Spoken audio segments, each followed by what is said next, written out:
So I teeter-tottered on how I was going to say my last statement, if I was going to give a last statement, how if I was actually going to show up. But I decided anyway because this is the last meeting and no time like the present. So first I'd like to thank God because God for instilling in my spirit that this was a calling for me to take on for most people who did not know. I've always stated that this is the only reason why I was put in this position is because God asked me to. And in the last 2 years, I realized why I am sitting in this space. Then I want to thank myself.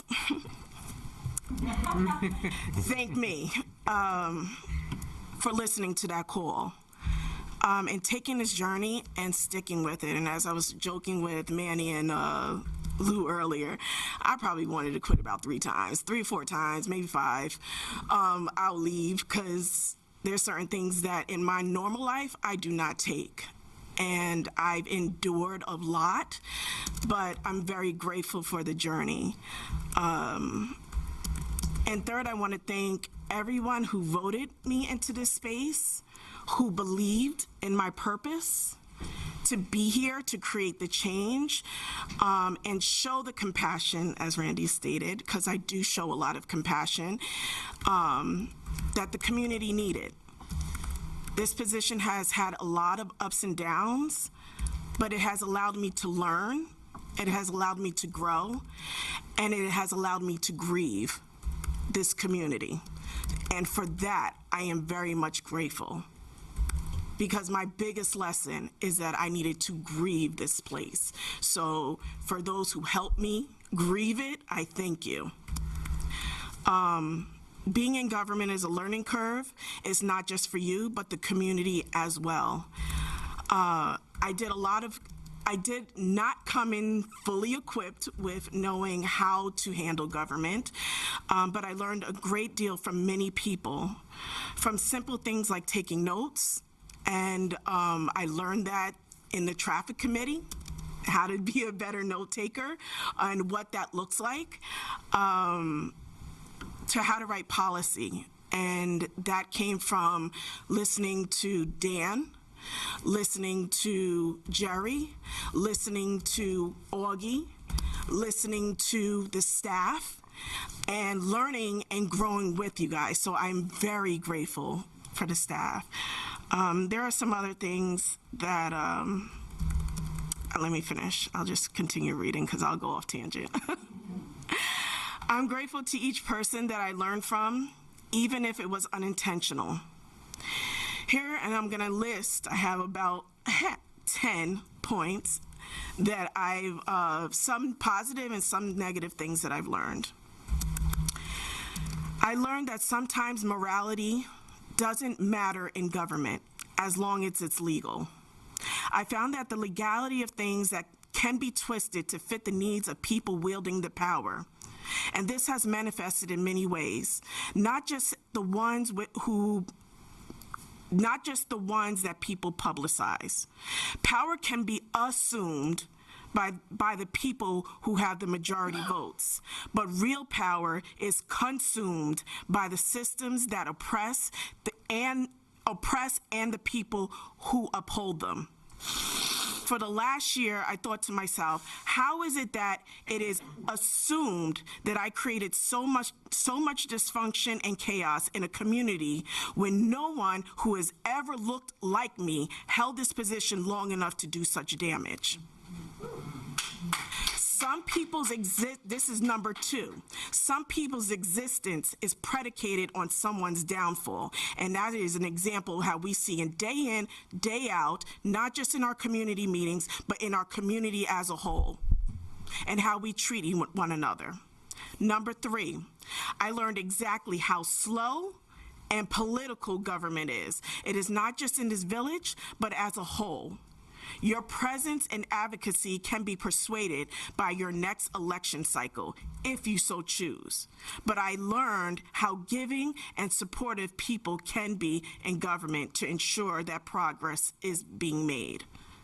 Number 4, I learned how hard the department heads and the staff, past and present, work to maintain and improve the community, and how much support that they really need. Number 5, I learned that if you are upset about an election, you can start a whole community newspaper dedicated to spreading falsehood and come from a very narrow-minded, oppressing point of view. Number 6, I learned that diversity is a word that is often used, abused, and lacks execution. It can't only benefit when you need funding. Number 6, a new terminology, willfully ignorant, which refers to a state where someone chooses to remain uninformed or unaware about certain facts, truths, or knowledge, often to avoid discomfort, accountability, or the need to change their beliefs or actions. Unlike simple ignorance, which implies a lack of knowledge, willful ignorance involves a conscious decision to ignore available information or evidence despite its accessibility. I have seen this play out many times while sitting in this seat. Number 8, I've learned none of this matters, but it all matters. Number 9, I learned more about the different people in our community doing amazing work. People who work silently, people who work loudly, people who care. I've met wonderful people, wonderful and kind people, and what I'm most grateful for is a tribe that has increased due to me being in this seat. January 2024, I made the deliberate decision not to run again because I felt that this community did not deserve my advocacy going into 2025. Part because I have grown from this space, and 2, because of the select self-proclaimed majority and the remaining silent thousands.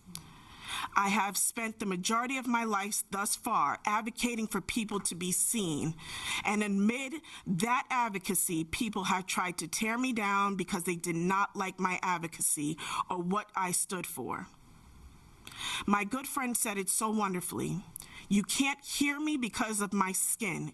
You can't hear me because of the aggression of my accountability. My love is too loud, it is too aggressive, it is too bold, it is too passionate for you because of your own passiveness, your passive aggressiveness you exist in. Mamaroneck will always be my hometown, and I am proud that my family has been here for generations. And I know that does not give me or anyone license to exclude those who wish to live here, who deserve quality living, and who fight to even exist here. I hope this community grows to understand the complexities of its residents and help one another to grow, to improve the land we are blessed to be on. I hope that the village residents become more active and engaged in their community in a healthy and equitable way. And I hope that we finally can move past the threats of not having a capital budget to get things done and pass one. Lastly, let me say, if you can take this message with a grain of salt or put it in your local newspaper tomorrow. I really love my community. Truly, I really do. But I really don't like some of y'all. So, for those who intentionally tried to come for me and failed each time, energy is always reciprocated. Be blessed. Bye.